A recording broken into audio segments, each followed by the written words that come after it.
കൂട്ടുകാരെ, 9ാം ക്ലാസ്സിലെ ഗണിതത്തിൻ്റെ 2ാം അധ്യായമായ പുതിയ സംഖ്യകളുടെ വീഡിയോയിലേക്ക് എല്ലാവർക്കും സ്വാഗതം. ഇന്ന് നമ്മൾ പേജ് 29 കൊടുത്തിരിക്കുന്ന ഒന്നാമത്തെ ചോദ്യമാണ് ചെയ്യാൻ പോകുന്നത്. ഇവിടെ 4 ചോദ്യങ്ങളാണുള്ളത്. അതിലെ ഒന്നാമത്തെ ചോദ്യം നമ്മൾ ഈ വീഡിയോയിൽ ചെയ്യുകയാണ്. അതിൽ മട്ടത്രികോണത്തിൻ്റെ പരപ്പളവ് കാണാനാണ് ചോദ്യം. നമുക്ക് ചോദ്യത്തിലേക്ക് പോവാം. ചോദ്യം നോക്കൂ. ഒരു മട്ടത്രികോണത്തിൻ്റെ കർണം 1.5 മീറ്ററും മറ്റൊരു വശം 1/2 മീറ്ററുമാണ്. അതിൻ്റെ ചുറ്റളവ് സെന്റിമീറ്റർ വരെ കൃത്യമായി കണക്കാക്കുക. ഓക്കെ, അപ്പോൾ നമ്മൾ എന്തു ചെയ്യുന്നു? ആദ്യം തന്നെ ഒരു മട്ടത്രികോണം വരയ്ക്കുന്നു. എന്നിട്ട് അതിൽ കർണം 1.5 മീറ്റർ എന്നും മറ്റൊരു വശം പാദം 1/2 മീറ്റർ എന്നും മാർക്ക് ചെയ്യാൻ പോവുകയാണ്. ഓക്കെ, അപ്പോൾ ചിത്രം എന്താണ്? ചിത്രം ഇങ്ങനെ വരും. കർണം 1.5 മീറ്റർ എന്നും പാദം 1/2 മീറ്റർ എന്നും നമ്മൾ മാർക്ക് ചെയ്തു. ഇനി ത്രികോണത്തിൻ്റെ ചുറ്റളവ് എന്ന് പറയുമ്പോൾ 3 വശങ്ങളുടെയും നീളം കൂട്ടിയതാണല്ലോ. അപ്പോൾ നമുക്ക് ഇതിൽ മൂന്നാമത്തെ വശം കണ്ടുപിടിക്കണം. മൂന്നാമത്തെ വശം നമുക്ക് എങ്ങനെ കണ്ടുപിടിക്കാം? നമുക്ക് മൂന്നാമത്തെ വശം ഭാഗമായി വരുന്ന ഒരു സമചതുരത്തിൻ്റെ പരപ്പളവ് കാണാനറിയാം. ആ പരപ്പളവ് എന്ന് പറയുന്നത് പൈത്തഗോറസ് സിദ്ധാന്തം ഉപയോഗിച്ച് നമ്മുടെ കർണത്തിൻ്റെ വർഗത്തിൽ നിന്നും പാദത്തിൻ്റെ വർഗം കുറച്ചതായിരിക്കും. അതായത് മൂന്നാമത്തെ വശം ഭാഗമായി വരുന്ന സമചതുരത്തിൻ്റെ പരപ്പളവ്. ഓക്കെ, അതിൽ നിന്ന് നമുക്ക് എന്ത് ചെയ്യാം? വർഗമൂലമെടുത്താൽ ലംബം കിട്ടും. നമുക്ക് പൈത്തഗോറസ് സിദ്ധാന്തം അനുസരിച്ച് ലംബത്തെ നമുക്ക് എങ്ങനെ എഴുതാൻ പറ്റും? അപ്പോൾ ലംബം സ്ക്വയർ സമം കർണം സ്ക്വയർ മൈനസ് പാദം സ്ക്വയർ എന്ന് എഴുതാം. ഈ കർണം സ്ക്വയറിൽ നിന്നും പാദം സ്ക്വയർ കുറച്ചാൽ കിട്ടുന്നത് ലംബം വശമായി വരുന്ന സമചതുരത്തിൻ്റെ പരപ്പളവാണ്.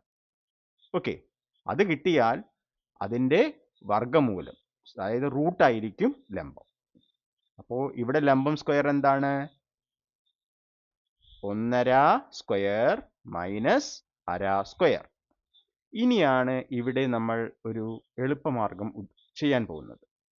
അതായത് നമുക്ക് അറിയാം, നമ്മൾ ബീജഗണിതത്തിൽ പഠിച്ചിട്ടുണ്ട്. ബീജഗണിതത്തിൻ്റെ ഭാഗമായി A square minus B square എന്നുള്ളത് A plus B into A minus B ആണെന്ന് പഠിച്ചിട്ടുണ്ട്.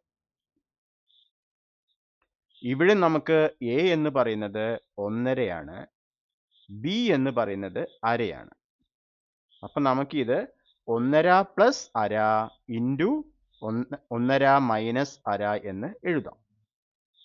ഓക്കെ, 1.5 പ്ലസ് 1/2 എത്രയാണ്? 2 ആണല്ലോ. 1.5യിൽ നിന്നും 1/2 പോയാൽ എത്രയാണ്? 1. അപ്പം നമുക്ക് ലംബത്തിൻ്റെ വർഗം 2 എന്ന് കിട്ടും. ഓക്കെ, ഇനി ഇതിൽ നിന്ന് നമുക്ക് ലംബം എന്തായിരിക്കും? 2ൻ്റെ വർഗമൂലമായിരിക്കും. അപ്പോൾ നമുക്ക് മൂന്നാമത്തെ വശം √2 എന്ന് എഴുതാം. ഇപ്പോൾ നമുക്ക് ത്രികോണത്തിൻ്റെ 3 വശങ്ങളും അറിയാം. അപ്പോൾ ചുറ്റളവ് ഇവയുടെ തുകയായിരിക്കും. അപ്പോൾ ചുറ്റളവ് എന്ന് പറയുമ്പോൾ 1.5 പ്ലസ് 1/2 പ്ലസ് √2. ഇനി 1.5യും 1/2യും കൂട്ടിയാൽ 2 ആണെന്ന് അറിയാമല്ലോ. അപ്പം നമുക്കിത് 2 പ്ലസ് √2 എന്ന് എഴുതാം. അപ്പോൾ ചുറ്റളവ് 2 പ്ലസ് √2 മീറ്റർ ആണ്. പക്ഷെ ചോദ്യത്തിൽ നമ്മളോട് സെന്റിമീറ്റർ വരെ കൃത്യമായി കണക്കാക്കുക എന്ന് പറഞ്ഞിട്ടുണ്ട്. അതുകൊണ്ട് നമുക്ക് എന്ത് ചെയ്യണം? കുറച്ച് കാര്യം കൂടി ചെയ്യണം. √2 ദശാംശ രൂപം എടുക്കുക. ഓക്കെ, അപ്പോൾ നമുക്ക് എന്താണ്?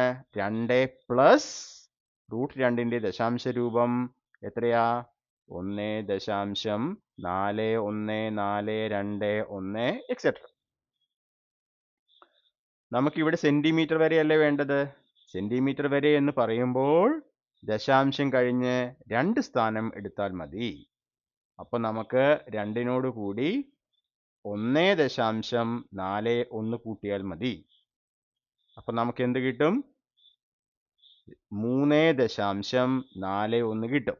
അത് ഏകദേശ വിലയാണ്, ഏകദേശ തുല്യമാണ്. അതുകൊണ്ട് നമ്മൾ സമത്തിന് പകരം ഏകദേശ തുല്യം ഉപയോഗിക്കും. അപ്പോൾ ചുറ്റളവ് 3.41 ചതുരശ്ര മീറ്റർ എന്ന് കിട്ടും. ഓക്കെ, അപ്പോൾ നമ്മുടെ ചുറ്റളവ് 3.41 ചതുരശ്ര മീറ്റർ ആണ്. അപ്പോൾ ഈ പ്രോബ്ലം സോൾവ് ചെയ്യാൻ വേണ്ടി നമ്മൾ പൈത്തഗോറസ് സിദ്ധാന്തം ഉപയോഗിച്ചു. അതേപോലെ തന്നെ ബീജഗണിതത്തിൽ പഠിച്ച a² - b² = a + b × a - b എന്ന ഫോർമുലയും ഉപയോഗിച്ചു. പിന്നെ √2 ഏകദേശ വിലയായ 1.4142 നമ്മൾ ഉപയോഗിച്ചു. ഓക്കെ, അപ്പോൾ നമ്മളിവിടെ 3 കാര്യങ്ങൾ ഉപയോഗിച്ചാണ് ഇത് സോൾവ് ചെയ്തത്. അപ്പോൾ ഈ പ്രോബ്ലം എല്ലാവർക്കും മനസ്സിലായി കാണുമെന്ന് വിചാരിക്കുന്നു.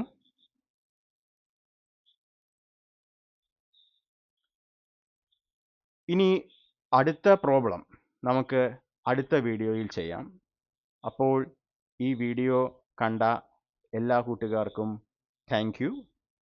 വീഡിയോ ഉപകാരപ്രദമായി എങ്കിൽ നിങ്ങൾ ലൈക്ക് ചെയ്യുക, മറ്റുള്ളവർക്ക് ഷെയർ ചെയ്യുക, അതേപോലെ ചാനൽ സബ്സ്ക്രൈബ് ചെയ്ത് സപ്പോർട്ട് ചെയ്യുക. നിങ്ങൾക്ക് 9ാം ക്ലാസ്സിലെ മാത്സിലുള്ള ഡൗട്ടുകൾ കമൻറ്റ് ചെയ്യുക. അപ്പോൾ എല്ലാവർക്കും ഒരിക്കൽ കൂടി താങ്ക് യു.